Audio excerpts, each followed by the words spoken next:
예, 반갑습니다. 오늘은 1월 1일 수요일입니다. 여호수아 1장 1절부터 9절까지 말씀, 하나님의 손 기도라는 제목으로 우리 말씀 나누도록 하겠습니다. 예, 이제 여호수아를 우리가 보기에 앞서서 먼저 이제 여호수아가 이제 어떤 위치적인 의미를 가졌었는지를 좀 먼저 생각을 해보면 좋을 것 같습니다. 우리가 잘 생각을 해보면 그렇죠. 이제 처음에 창세기에 보면은 하나님께서 12장에서 이제 아브라함을 택하셔서 여러 가지 약속을 주시는데 그 중에서 특별히 땅을 주시겠다라는 약속을 했었습니다. 그리고 그 가운데 하나님은 그 아브라함에게 하셨던 약속을 그 후대에 그 가운데 출애굽기에서 보면은 그 약속하신 땅을 그 가운데에서 모세라는 사람을 통해서 그 백성들을 부르셔서 그 땅을 향해서 이스라엘이라는 백성들을 출발하게 하십니다. 벌써 아브라함과 그 이제 모세가 얼마나 시간의 텀이 있는지 우리가 생각을 해보면 좋을 것 같아요. 그리고 그 가운데에 이제 우리가 아는 그 창세기, 출애굽기, 그 다음 레위기 책은 바로 이제 그 땅에서 어떻게 하나님을 예배하면서 거룩하게 살 건지에 대한 것들을 배우는 시간들이었습니다. 그 다음 민수기는 그리고 그 땅을 향해서 어떻게 믿음의 행진을 우리가 그럼 이어갈 것인가 라는 것에 대한 이야기가 바로 민수기라는 책에서 나오는 내용이었습니다. 그리고 마지막으로 신명기는 드디어 이제 그 땅의 입구까지 도착해서 모세가 이제 죽기 전에 하는 설교였죠. 그 땅에 들어가서 어떻게 우리가 하나님의 백성대로 백성답게 살 것인가 이런 것들을 다루는 내용의 설교였습니다. 자, 그리고 드디어 이제 오늘 우리가 보게 될 본문이 바로 이제 여호수아입니다. 여호수아는 그 드디어 이제 마침내 그 요단강을 건너서 그 약속의 땅에서 이제 벌어질 일들을 설명하고 있습니다. 자, 우리 한번 그 말씀들 함께 같이 살펴보겠습니다. 먼저 이제 여리고 이제 그 여호수아는 이제 여호수아를 어떻게 볼 것인가에 대한 관점도 좀 정리를 했으면 좋겠습니다. 제가 예전에 이제 전도사 시절에 이제 신년이 되면은 이제 목회자들을 데리고 저 이제 기도원에 종종 갔었어요. 그러면 기도원에 가면 그때 제일 자주 봤던 말씀이 여호수아 말씀이거든요. 그 강사분을 제가 지금도 기억을 하는 게 수염을 기르고 무슨 도인처럼 까만 옷을 입고 이제 기도를 하시는데 그분이 하는 이제 설교가 항상 이런 식이었었어요. 이제 자, 우리 안에 있는 산적한 그 여리고성 같은 문제들이 있지 않습니까? 하나님께서 기도하고 소리 지를 때 무너지겠듯이 우리도 우리의 문제들을 무너뜨립시다 하고 와 소리 지르면서 이제 막 그 기도 이제 그 문제들이 무너지라고 이제 새 이제 기도원에 올라와서 그 문제가 여리고성이라고 생각하면서 막 소리 지르면서 기도를 하는 거죠. 일면 이제 우리는 이제 우리 안에 이제 여호수아의 그 본문만 보면은 우린 그런 것을 떠올릴 수 있을지 모르겠어요. 근데 이제 성경에서 이야기하는 그 여리고성이 무너진 이유는요. 내 문제 앞에서 하나님 앞에 막 기대하고 의지하면서 소리 질러서 무너지는 게 아닙니다. 왜냐면은 이제 우리가 이제 방금 이야기했던 이런 걸 메타 내러티브라고 하는데 좀 더 넓은 관점에서 보는 거예요. 여호수아의 그 본문만 보는 게 아니라 그래서 과연 그 여리고성이 왜 묻었는가를 보면은 이미 창세기에서 하나님이 아브라함한테 뭐라고 했습니까? 가나안 땅을 약속하셨죠. 그러니까 여호수아가 들어가서 문제를 놓고 기도를 해서 무너진 게 아니라요, 사실은. 하나님께서 아브라함에게 약속하셨던 것들요, 하나님이 신실하시기 때문에 그 약속을 이행하고 있는 과정인 거예요. 그러니까 우리 앞에 있는 어떤 문제들이요, 반대로 그렇기 때문에 뭐가 이렇게 문제가 해결되지 않는 것이요, 우리가 믿음이 없어서가 아닐 수 있어요. 그게 아니라 하나님이 인도하는 길이 아닐 수 있는 거예요, 사실은요. 우리가 기억하듯이, 그래서 중요한 것은 하나님이 신실하신 성품 가운데서 그 약속이 지켜지고 있다는 것이죠. 그래서 즉, 얼마나 대단한 용기나 지략을 가지고 그 땅에 들어가서 땅 따먹기 해라 라고 하나님이 그 땅으로 불러들이는 것이 아니라 이미 약속하셨던 그 하나님의 말씀에 의지해서 그 길을 걸어가 보면서 하나님의 신실하심과 그 기이한 일에 일하시는 방식과 목적들을 이루시는 역사를 바라보는 게 바로 여호수아의 목적입니다. 여호수아의 목적이 뭔지 이제 이해하셨습니까? 여호수아의 목적은 내 용기와 내 담력을 가지고 하나님 가볼게요, 해볼게요가 아니라 약속하신 걸 근거하는 거예요.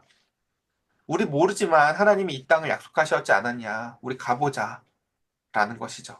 자, 그래서 여호수아는 이렇게 이제 오늘만 이런 설명을 좀 할게요. 그래서 여호수아의 큰 좀 그림을 그려봅시다. 어차피 이거 이제 유튜브에 올려드릴 거니까 이거 필기 다 못해요. 어차피요. 예. 필기를 포기하시고 그냥 보십시오. 자, 여호수아는 크게 이제 네 부분으로 나눠지는데요. 첫 번째 부분은 이제 1장 1절부터 5장 12절까지는 이제 입성하는 부분이에요. 이제 제일 중요한 그 요단강을 건너는 거죠. 그래서 여기서 키워드는 계속해서 건너라라는 중심 동사가 건너라예요. 히브리어로 아바드라고 하거든요. 이제 내가 너에게 명령한 것이 아니냐. 내가 강하고 담대해라.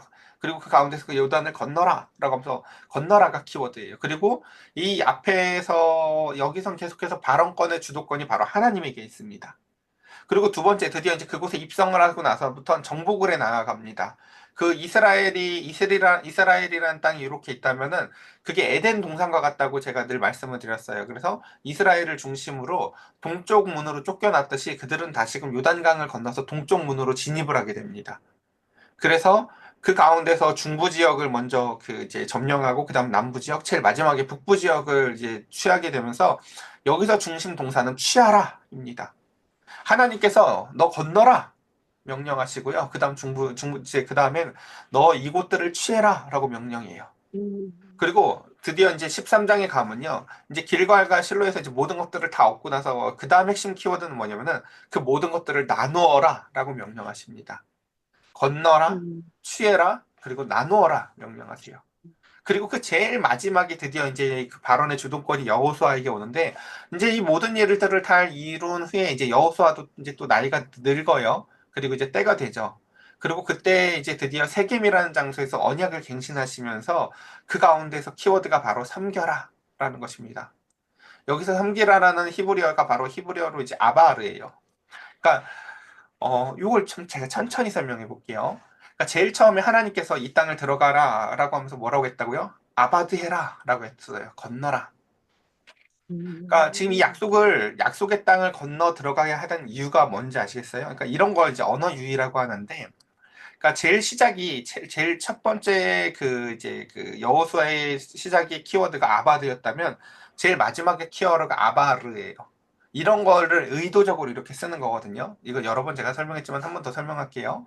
성경은 처음부터 이렇게 하나님께서 글로 딱 적어가지고 돌덩이 던져준 게 아니라 구전으로 그 모든 것들을 오랄로 다 외우게 하셨다고요. 그렇기 때문에 사람들이 그것을 외우기 위해서 어디가 중심 문장이고 어디가 키워드고 그리고 무엇을 의도했는지가요. 음성학적으로 배려돼 있어요. 성경은요. 기록할 때부터요. 근데 그러니까 여기서 지금 이런 음성학적인 배려를 하고 있는 거 뭐예요? 얘야, 너 지금 그 약속의 땅을 아바드해라. 어서 건너가라. 왜? 우리가 그곳을 왜 아바드해야 되나요? 우리가 약속의 땅을 왜 건너가야 하나요?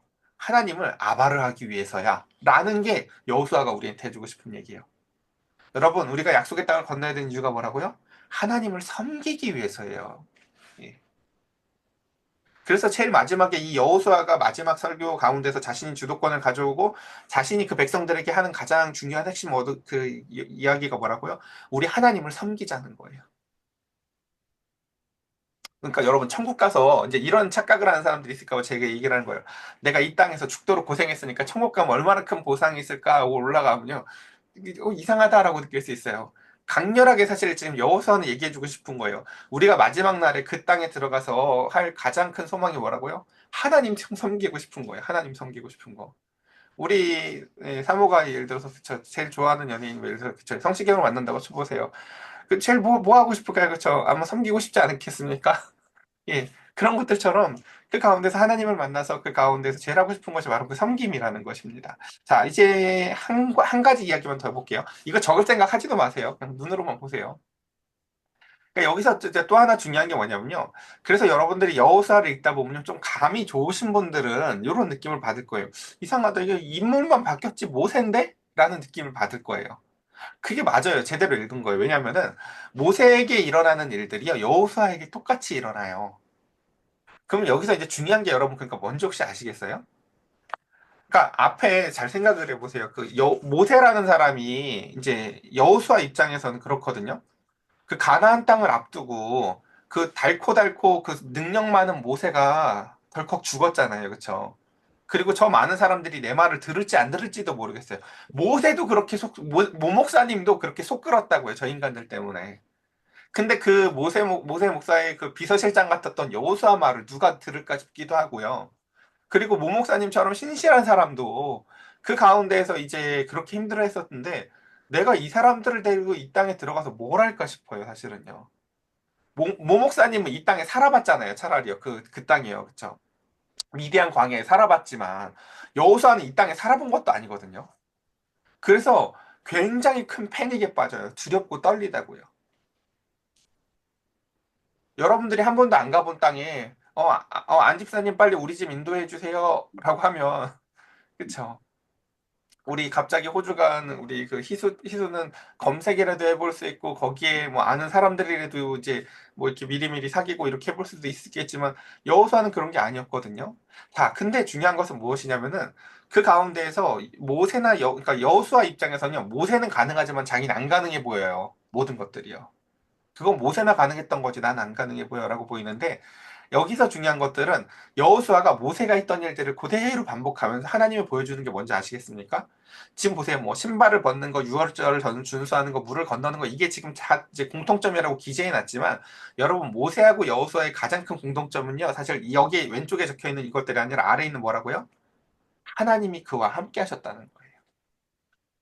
사건적인 공통점들이 이런 것들이지만 제일 중요한 핵심 공통점이 뭐라고요? 하나님이 그와 함께 하신다는 거예요. 하나님 입장에서는 그러니까요. 모세하고 함께 했던 하나님이 여호수아하고 함께 할 거거든요. 즉 그 가운데서 아무 문제가 없어요. 그러니까요. 하나님 입장에서는요. 내 눈에는 문제가 많아 보이거든요. 그건 그 목사님이랑만 할 수 있는 것 같지 나랑 할 수 있는 일이 아닌 것처럼 보이지만 하나님 입장에서는 내가 그때도 모세가 대단해서 한 게 아니야. 모세도 여러분 기억나시죠? 처음 부를 때 내가 말도 못하고 내가 뭘 한다고요? 라고요. 그분도 처음부터 그랬던 게 아니에요. 사실은요.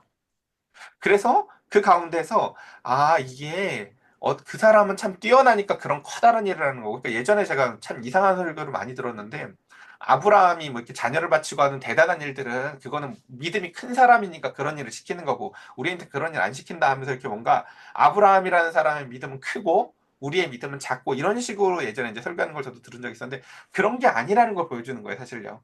예. 모세가 대단하고 여호수아의 그릇이 좀 작고 이런 게 아니라 둘 다 하나님이 함께 하실 때 하나님이 여호수아한테 보여주는 거야. 야, 모세도 옛날에 다 이해했던 거야. 함께 하니까 이렇게 이런 일들이 벌어졌던 거고 이런 이해가 생겼던 음, 거란다라는 것입니다. 자, 그래서 이제 오늘 본문은 짧게 살펴보도록 할게요. 시간이 많이 지났으니까. 자, 여호와의 종 모세가 죽은 후에 여호와께서 모세의 수종자 눈의 아들 여호수아에게 말씀하여 이르시되라고 해서 내 종 모세가 죽었으니 자, 이제 우리 한번 이제 푹 빠져서 한번 말씀 묵상해 봅시다. 얼마나 아득할까요? 저 많은 사람들을 내가 무엇으로 먹이고 내가 알지도 못하는 그 내 결정 음, 하나에 얼마나 많은 게 왔다 갔다 합니까, 여러분? 근데 그 가운데서 모든 능력을 다 가진 듯한 경험 많은 모세가 죽고 나서 그 막막한 상황 가운데서 하나님이 이제 이 여호수아에게 말씀하세요. 내 종 모세가 죽었으니 이제 너는 이 모든 백성과 더불어서 일어나서 이 요단을 건너라. 내가 그들 곧 이스라엘 자손에게 주는 그 땅으로 가라. 여러분 홍해를 건널 때 모세가 미리 알았어요? 몰랐어요? 모세도 기도만 할 뿐이지 몰라요. 잠잠하라 하고 기다리고 있었는데 하나님이 그 다음에 음, 일을 하시는 걸 모세도 보는 거죠. 지팡이를 들고 하나님이 미리 대본을 주신 게 아니라고요. 모세라는 사람한테요. 마찬가지예요. 여호수아에게도 하나님의 대본을 미리 주는 법은 없습니다. 그저 그 가운데서 이렇게 말씀하실 뿐이죠. 너는 이 백성들과 더불어서 일어나 요단을 건너서 내가 그들 곧 이스라엘 자손에게 주는 땅으로 가라라는 것입니다. 그 땅의 정의가 뭐예요? 네가 정복해야 될 땅이 아니라 내가 너한테 주는 땅이란다라는 거예요. 그리고 여기서 중요한 건 뭡니까? 이거 하나님이 예전에 다 말씀하셨던 거고 그 가운데서 그것이 기록된 말씀이었다라는 거예요. 그들에게요. 자, 한 번 더 좀 더 보도록 합시다. 3절. 내가 모세에게 말한 바와 같이 너희 발바닥으로 밟는 곧 무슨 모두 내가 너희에게 주었으니라고 하면서 하나님은 지금 여호수아에게 이렇게 말씀하시죠. 내가 너에게 주는 계시야라고 말씀하시는 게 아니라 내가 이미 모세에게 다 말했던 거지 않니? 라는 것이죠. 그 다음 4절 곧 광야와 이 레바논에서부터 큰 강, 곧 유브라데 강까지 해쪽 속의 온 땅과 또 해 지는 쪽의 대해까지 너희의 영토가 되리라 라고 하면서 그 지금 이제 여러분이 여호수아가 처해 있는 상황을 그 두 가지 측면을 다 여러분 묵상해 봅시다. 첫 번째, 눈앞에 펼쳐져 있는 미지의 땅이 펼쳐져 있어요. 그리고 그곳에는 우리보다 훨씬 더 뛰어난 문명을 갖고 살아가는 사람들이 지금 있는데, 그리고 또한 두 번째는 나는 한 번도 리더로서 무엇을 해본 적이 없어요. 그래서 나는 나를 메타인지가 어려워요, 사실요. 여호수아는요. 내가 뭘 할 수 있는 사람인지도 모르겠는데, 앞에 있는 땅도 미지의 땅이고, 나의 능력도 미지수인데, 내가 책임져야 될 또 뒤에 수많은 이들이 있죠. 아니, 아브라함이야. 자기 족속들이니까. 그래, 뭐 내가 어떻게든 해보자고 그 족속들을 데리고 가나안 땅으로 갔다고 쳐봅시다. 여기에는 지금 숫자가 이제 그 정도 수가 아니잖아요. 그쵸? 아브라함 때처럼 이렇게 몇백 단위가 아니잖아요. 이거는요. 그쵸? 내 뒤에 지금 따라오는 수백만의 사람들이 있는데, 이 사람들의 운명을 내가 결정을 해야 된다니요. 근데 그것에 대해서 하나님은 이렇게 얘기하시죠. 말씀에 의지해서 너의 그 전생애를 너도 나에게 믿고 던져봐라. 모세도 다 그랬던 거란다. 라고 말씀하십니다. 참, 그 신앙의 그 믿음의 진전, 이렇게 뭔가 전진, 이런 행진이라는 게 우리 찬양이 그런 찬양 있잖아요. 왜 주님 말씀하시면 내가 나아갑니다. 뭐 주님 말씀하시면 내가 멈춰섭니다. 얘기를 하는 게 이렇게 그냥 뭔가 논리적으로는 굉장히 간단해 보이지만 그 정황이나 상황은 사실은 굉장히 암담하고 아득하고 무거울 수 있겠구나라는 것을 알 수가 있죠. 여러분들도 그런 걸 느끼시는지 모르겠어요. 목회자는 이런 느낌을 정말 많이 받거든요. 뭐 성도들 한 사람이라도 뭔가 좋지 않은 일이 생기면 다 내가 기도 안 해서 그런 문제 같고 그 가운데서 우리 몇 명 되지도 않잖아요, 사실요. 근데 이 작은 사람들을 향해서도 갖고 있는 책임감이 있는데 그 가운데서 그 많은 사람들을 우리는 그리고 모였다 떨어졌다잖아요. 주일이나 한 번 보고, 그쵸? 근데 그들은 같이 생활을 하잖아요, 그쵸? 근데 그 모든 사람들의 운명을 자신이 결정하는 것과 같은 그 책임감 가운데 하나님은 모세에게 이렇게 말씀하십니다. 이제 하나님은 여호수아에게 이렇게 말씀하십니다. 자, 5절 봅시다. 예, 시간이 다 됐네요. 자, 내 평생에 너를 능히 대적할 자가 없으리니 내가 모세와 함께 있었던 것 같이 너와 함께 있을 것임이라. 핵심이 뭐라고요? 야, 모세는 했지만 너는 왜 모세는 뭐가 했지만 너는 안 돼. 혹은 모세하고 너는 이런 게 달라가 아니라 뭐라고요? 내가 모세랑 함께 했듯이 내가 너랑도 함께 할 거야. 이게 하나님의 설득 방식이라는 거예요. 하나님이 지선아, 너는 이게 너의 달란트란다. 걱정하지 마. 우리 안에 있는 무슨 사명을 설명해 주는 것도 아니에요. 너가 중요한 게 아니야.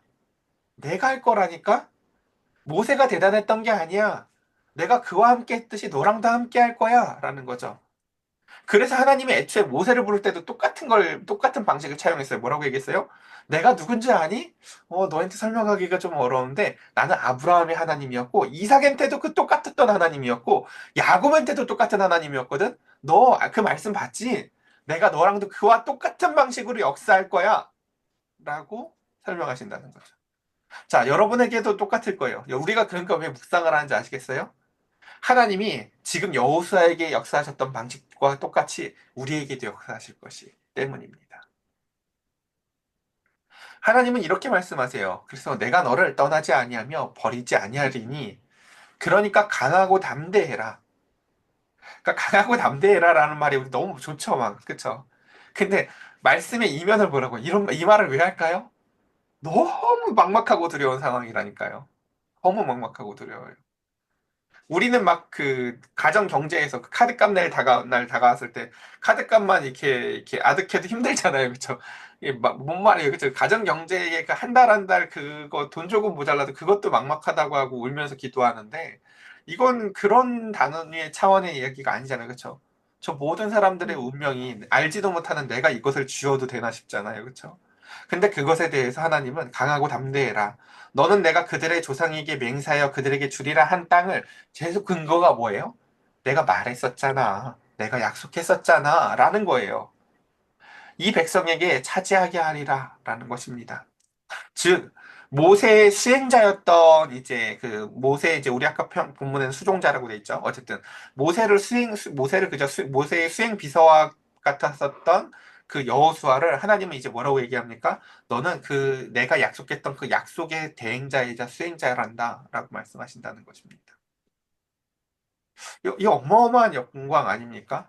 나는 내 인생 하나도 책임지기가 힘들었던 사람인데, 너는 내 약속을 대행해서 이 땅에 실현해낼 존재란다. 라고 하나님은 그 여호수아를 부르시며 이렇게 말씀하십니다. 오직 강하고 극히 담대하여 나의 종 모세가 내게 명령한 그 율법을 다 지켜서 행해라. 우로나 좌로나 치우치지 말아라. 그리하면 어디로 가든지 형통할 것이다. 지금 이 여호수아가 갖고 있는 두려움이랑은 별 상관이 없어 보이는 말씀을 하세요. 강하고 담대해라. 여러분, 이 말이 위로가 됩니까? 강하고 담대해라 라고 하면 뭐 이렇게 상당히 금액이라도 꽂히던지 우리 뭐 그래야지 담대해지잖아요. 그렇죠? 우리 뭐 실질적 뭐가 있어요. 우리 담대해지잖아요. 그렇죠? 뒤에 뭐 모습이라도 한번 보여주시던지. 그러니까 하나님이 강하고 담대해라 라고 하면서 막 꿈으로 환상으로 이런 거 없어요. 뭐라고 얘기해요? 말씀을 기억하고 내가 어떻게 일했었는지를 떠올려 보라고 얘기하세요. 그러니까 너는 그 말씀에 의지해서 말씀을 지켜서 행해라. 그리고 말씀을 잘 좌로나 우로나 치우치지 않게 너가 그것을 묵상하고 행하면 네가 어디로 가든지 형통할 거야. 8절. 율법책을 내 입에서 떠나게 하지 말며 주야로 그것을 묵상하여 그 안에서 기록된 대로 다 지켜서 행해라. 강하고 담대하라는 거에 대한 예, 일단 요거 읽고 얘기할게요. 그리고 내 길이 평탄하게 될 것이며 내가 형통하리라. 9절까지 다 보고 이게 이제 마무리를 지어볼게요. 내가 내게 명령한 것이 아니냐. 강하고 담대해라. 두려워하지 말며 놀라지 말라. 내가 어디로 가든지 내 하나님 여호와가 너와 함께 하시느니라. 그러니까 우리가 갖고 있는 되게 큰 편견 중에 뭘 가지면은 뭐가 안 보이는데 이게 1장, 전 여호수아 1장 9절도 똑같은 문제 같아요. 되게 많은 여러분 뭐 어디 검색해 보든지 하면 설교가 다 여호수아는 1장 9절이에요. 항상 새해에 뭐라고요? 강하고 담대하십시오. 하나님이 우리와 함께합니다. 이게 우리가 제일 좋아하는 설교거든요. 근데 여호수아 1장 9절은 사실은 그런 이야기를 하고 싶은 게 아니에요. 자, 왜 그런지 제가 이것만 설명하고 이제 오늘 맞춰볼게요. 자, 방금 혹시 눈치채신 분 계실지 모르겠어요. 5절부터 9절까지가요. 같은 말을 두 번씩 반복했었어요. 제일 시작이 뭐였는지 여러분 기억나세요? 5절에서 하나님이 너와 함께 할 거야 라는 이야기였어요. 그리고 제일 마지막도 하나님이 너랑 함께 할 거란다. 그리고 그 중간에 뭐가 있어요? 그러니까 강하고 담대해라. 강하고 담대해라 라는 것입니다. 그리고 그 다음 그 중간에 그러니까 그때 네가 좌로나 우로나 치우치지 않으면 네가 형통할 거야. 그 말씀을 잘 지키면. 그리고 제일 마지막에 그러니까 해야 될 게 뭐다? 율법책을 가까이 해라 였다고요. 그러니까 실제로 이것을 그 음성학적으로 지금 그 언어로 듣는 사람들에게 있어서는 가장 중요한 이야기가 뭘로 들리는지 이제 이해하시겠어요? 강하고 담대해라가 아니에요. 뭐라고요? 율법책만 가까이 해. 그럼 그 가운데서 내가 이랬던 것들이 기억날 거야. 그리고 그로 말미암아 그 하나님이 너하고 함께 한다 하신다는 것들이 네 마음 가운데서 믿어져서 네 마음에 강하고 담대함이 임할 거야. 그리고 그 강하고 담대함이 임한 그것이 너를 형통하게 할 거니까 너는 끊임없이 그러니까 그 율법책을 가까이 해라. 라는 말이 원래 우리한테 하나 제일 하시고 싶은 말이에요. 그러니까 우리가 요단강을 건너면서 가져야 되는 게 하나님이 강하고 담대하라 했어 하면서 주여 하고 강하고 담대한 마음 갖고 건너는 게 아니라 말씀을 묵상하면서 건너는 거예요, 거기요. 우리의 내 앞에 있었던 모세도 그 가운데 홍해를 앞에 두고 얼마나 막막했을까. 나는 요단강이잖아, 그래도. 하나님이 그 앞에서 일하셨듯이 내 앞에서도 똑같이 일하시네? 하면서 요단강이 열려질 때, 홍해보다 범위가 작잖아요, 하나님. 나도 믿음 좀 크려면 좀 더 큰 데서 보여주시지. 이런 게 아니라, 하나님이 그 말씀을 나에게도 똑같이 역사하시는구나, 라는 거라고요. 기적의 스케일이 중요한 게 아니라, 그 가운데서 말씀하시는 양식이 똑같은 거예요. 그래서 그러니까, 그 여호수아가 경험하는 게 뭔지 아시겠어요? 모세가 경험했던 게 이거였구나. 하나님 앞에 내가 그 말씀을 묵상하고 살아 나아갈 때, 그럼 이제 예상이 되잖아요. 모세의 인생을 하나님이 어떻게 인도했듯이, 내 인생도 이와 같이 함께 하시면서 내 인생을 주관하시고 인도하시겠구나라는 것들이 예상이 되어지겠지요. 여러분 이제 말씀을 이렇게 정리해 봅시다. 여호수아는요, 참 재미있는 말씀들 정말 많거든요. 우리가 그냥 주일학교에서 배웠던 거 잘 생각해 보면 라암 이야기부터 해서 여리고성 무너지는 그 기적 이야기, 태양이 멈추는 이야기 이런 그쵸. 전부 다 우리의 능력과도 상관이 없고, 우리가 상상해 볼 수도 없는 방식의 하나님의 일하시는 방식들이 그 가운데서 고스란히 녹아나는 이야기들이 바로 여호수아예요. 저와 여러분들의 올 한 해에 하나님께서 새롭게 부어주실 그 삶이요. 그와 같기를 소망합니다.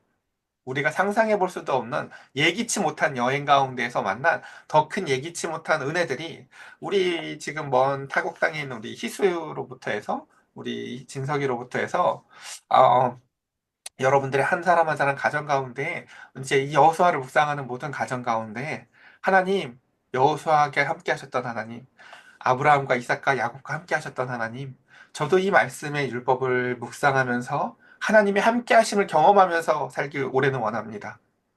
그리고 그 말씀만 붙잡았더니 희한하게 강하고 담대함이 내 마음에 임하는데 그 가운데서 형통케 하신 하나님의 은혜가 하나님 그것을 찬송하길 원합니다. 라고 우리 이 시간 함께 같이 기도하며 나아갔으면 좋겠습니다.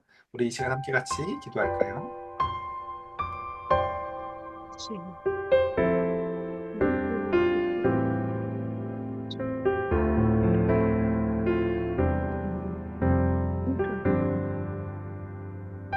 그래가지고 일부러 많이 아버지 만나면 어떤 마음으로 공부를 하고 있어요.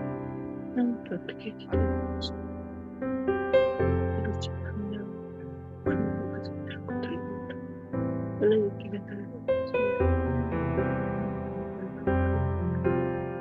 난 그걸 내가 하고 싶지 않아서 지키고 있어요.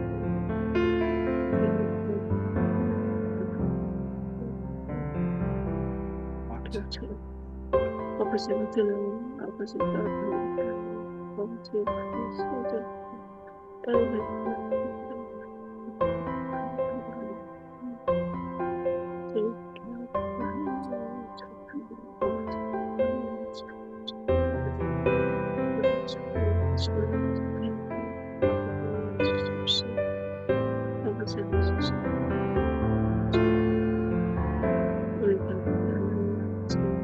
이 시간에 내려보내고 이 시간에 있으면 아버지 하나님께서 내가 하시는 내가 아버지 말씀을 주는 적이 하시되 아버지는 내가 만나면 내가 원했던 내 편이 아버지 원했던 나에게 아버지 주시고 하나님의 내 편을 주시는 내가 있게 되었습니다.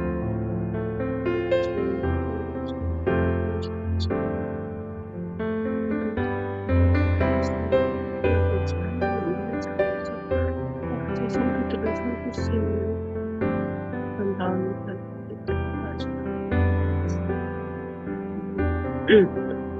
나는 아무런 자 하나님 땅에 들어가서 하나님을 제가 기도드리겠습니다. 하나님, 우리 사랑하는 성도들이 이제 새해를 맞이하여 여호수아의 말씀을 함께 같이 묵상합니다. 주님께서 강하고 담대하라 말씀하셨을 때 그 강하고 담대함은 마음을 굳게 강하게 먹으라는 이야기가 아니라 말씀을 꼭 붙잡고 기억하고 상고하라는 말씀이셨습니다.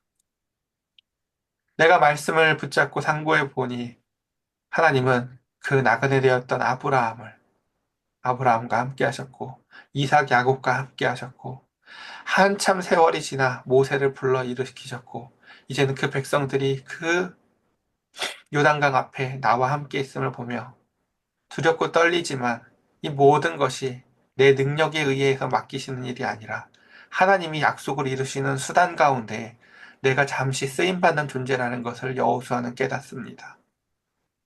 우리가 그렇게 강하고 담대했으면 좋겠습니다.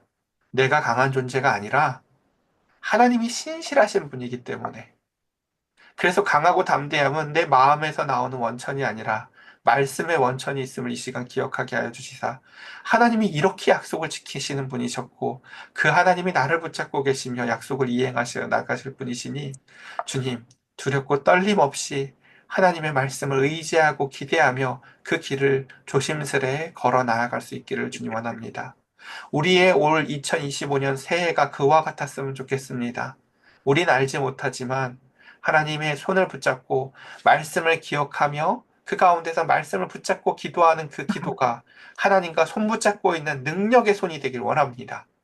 주님, 올 한 해 이 두 손이 하나님과 그 기도 가운데서 꼭 손 붙잡고 나아가는 그 기도의 손들이 되기를 원합니다. 말씀이 그 가운데서 강하고 담대함의 원천이 되어지는 한 해가 되길 원합니다. 우리 사랑하는 성도들, 이와 같은 영적인 하나님 아버지의 큰 능력과 권세를 맛보는 그리고 형통함과 그 가운데서 강하고 담대함이 임하는 새해가 되길 원하며 우리 주 예수 그리스도의 이름으로 기도드렸사옵나이다. 아멘.